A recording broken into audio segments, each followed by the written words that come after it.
Hello everyone, welcome back. If you're new here, I'm Katie, and I am doing a second part to the video we did last week. Last week we created a watercolor notebook using some watercolor paper, and it's a really cute notebook. You can decorate the cover however you want to, and either put it in a traveler's notebook or just leave it the way it is, create a cover for it. So today I thought we would go ahead and do a little bit of watercoloring on here. We're gonna have some fun.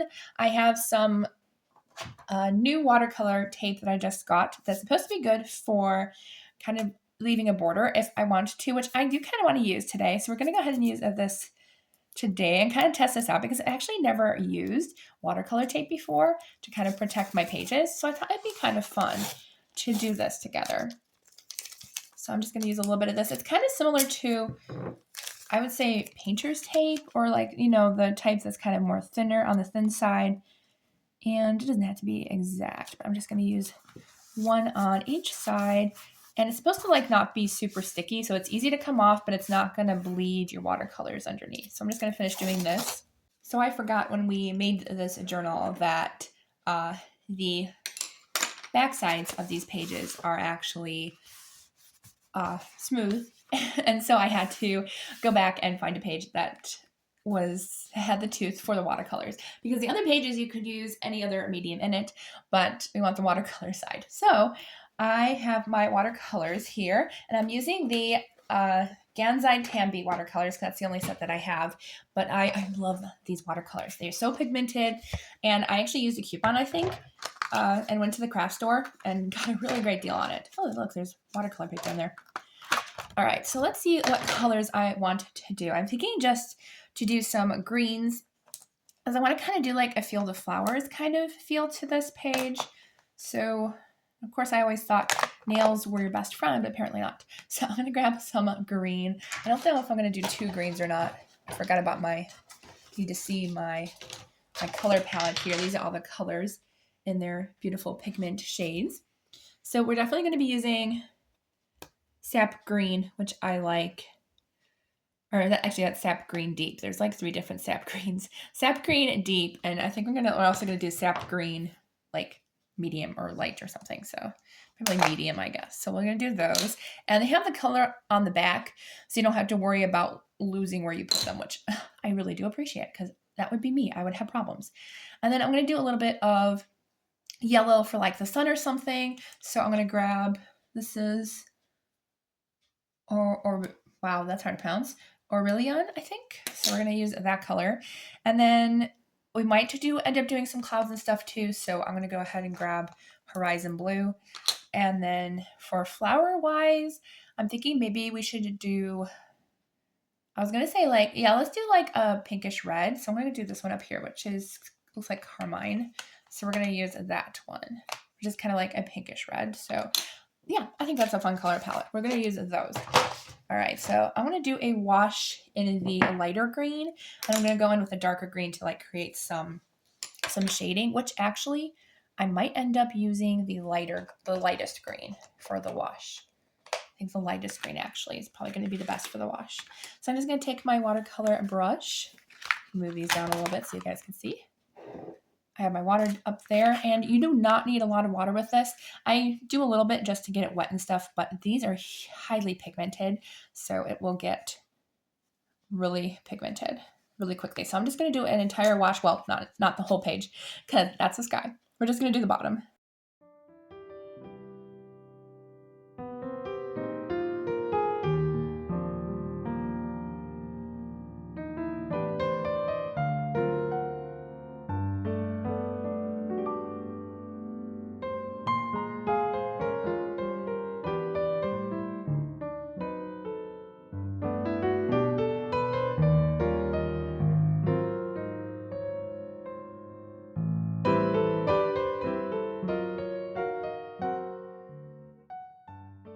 And now what I'm doing is I'm adding a little bit of a darker blue, and I'm going over it when it's still wet to kind of create some fluffy clouds. I didn't want it to dry too much, so we're just going to go ahead and add a little bit of the darker blue over the lighter blue to create some wispy clouds because I realized we need some clouds up in here. So I'm just going to go ahead and add a little bit of that darker color on top of the, or still wet watercolor paper. That's what's nice about watercolor paper is it does take a little bit longer to dry. So we can go ahead and add in some clouds. And I'm just kind of tapping it in.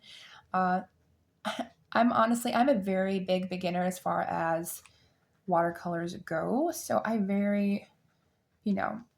do my own style, I guess. And that's okay to do your own style. It's okay to experiment and to have fun with it. And there's always classes online. There's always, things to help you with your techniques and stuff. And I just kind of wanted to have fun and share with you some beginner fun that you can do. You can also, I'm sure you could do clouds with Q-tips and stuff. I've done Q-tips for flowers. Never done it with clouds, but that might have been a fun thing to do. All right, so I think that's pretty good for our clouds. And yeah, I think that's really good.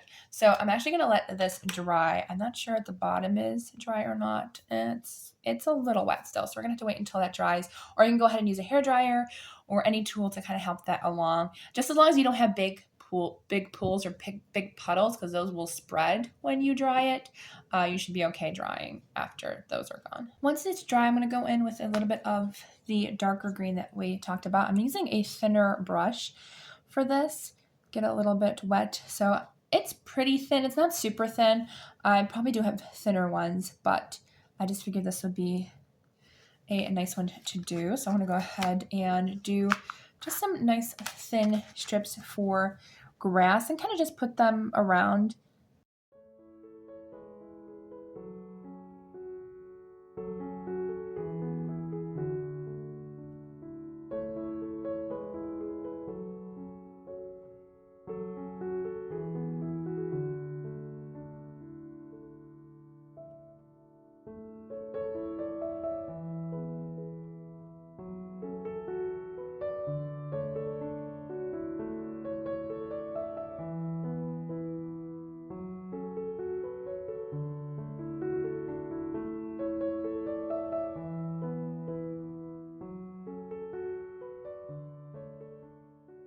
I think that's good. All right, so I'm going to go ahead and let me see if my sky's still wet. But we're going to go ahead and I can just leave it like that. I don't know if we need the sun because the sun doesn't peek out with the clouds and stuff. So I'm actually totally okay not doing that. So I think I'm still going to use my thin brush. We're going to go in with the red color now. And I'm still thinking maybe I should do purple instead. No, I'll still stick with the red because we're going to maybe do a little bit of poppy or something. Man, yeah, this coloring does not need a lot of water. All right, so I'm just going to add in, I'm going to start over here because this one was still, I'm not exactly sure what kind of flowers. You could just make oh, actually, you know what? I actually like what that created. I think I'm going to just create hearts to kind of create the look of a flower, but it's actually hearts. You know what? I actually like that idea. I wasn't planning on doing that, but I actually like that idea of kind of growing love. I really like that. And they kind of look like tulips too a little bit, but I like the idea of kind of just having little hearts popping out of the garden. That's really cute. I actually kind of want more flowers now. Now that I think about it, maybe I should do more. That is actually a really great idea though. All right, so we got our little hearts. That is such a cute idea. I love that. And I could do a hot air balloon. I'm trying to figure out what's missing at the top here. Something's just missing. Maybe it's a hot air balloon or something to just kind of give it a little bit extra fun. And definitely if you plan on doing the hearts or something, wait until your page dries a little bit more to make sure you don't lose the shape of your hearts. These are probably really good hearts, honestly. My hearts are a lot better than they used to be when I was little. They were awful when I was little. I had a terrible, terrible time with hearts. There we go. We got our hearts.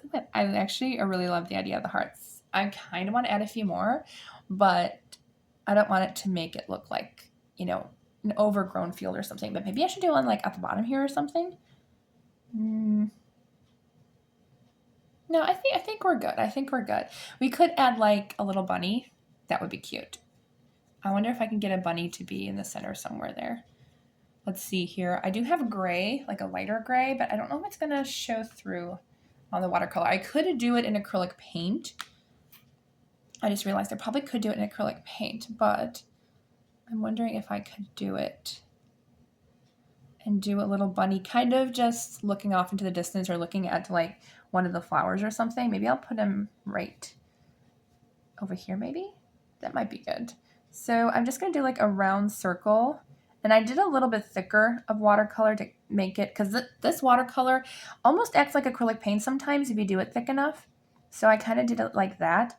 So I'm just going to create that, and then we're going to do a little bit of a smaller circle on top for his head. And then we're going to do his big ears. He's got really big ears apparently. That's okay. Just kind of want a little bunny peeking out of the... There he is. He's so cute. Maybe we should make his cheeks go out a little bit more. Yeah, that's better. That's much better. So we got little cheeks. I probably will go ahead and do... Should I do white for his whiskers? I'm not sure. But you can just leave them like that. You could do a little bit of like an oval shape like around his little rear end here to kind of create the illusion of legs, like he's sitting on his legs. There. Oh, that's much better. Just to kind of create like little knees, I guess, as he's sitting. That is okay. Yes, we definitely needed a bunny in the watercolor garden. 100%. Not exactly sure what he's looking at, but I think he's adorable. I'm glad we added a little bunny. All right, so I'm gonna let my bunny dry because then we can add a little fluffy tail.